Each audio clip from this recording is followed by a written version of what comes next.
భారతీయ జనతా పార్టీలోకి YSR Congress party parliament సభ్యులు రాబోతున్నారా? ఇది ప్రస్తుతం సంచలనమైనటువంటి ప్రకటన.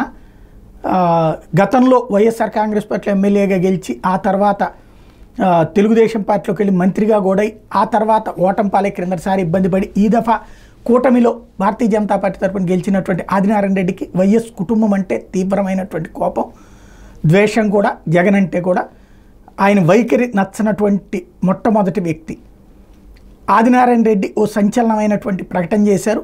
ఏదైతే ప్రస్తుతం ఎదురవుతున్నటువంటి లెక్కలు, పార్లమెంటు సభ్యులు అనేక మంది రావడానికి సిద్ధంగా ఉన్నారంటే ఉన్నదాళ్ళకి నలుగురిలో ఒక్క అవినాష్ రెడ్డి తప్ప ముగ్గురు రావడానికి సిద్ధంగా ఉన్నారు. మిథున్ రెడ్డి ఈ విషయం మీద మాట్లాడుతున్నారు.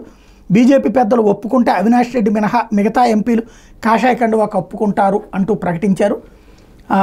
మిథున్ రెడ్డి ఈ విషయంలో ల్యాబింగ్ చేస్తున్నారు అన్నటువంటి చెప్పుకొచ్చారు.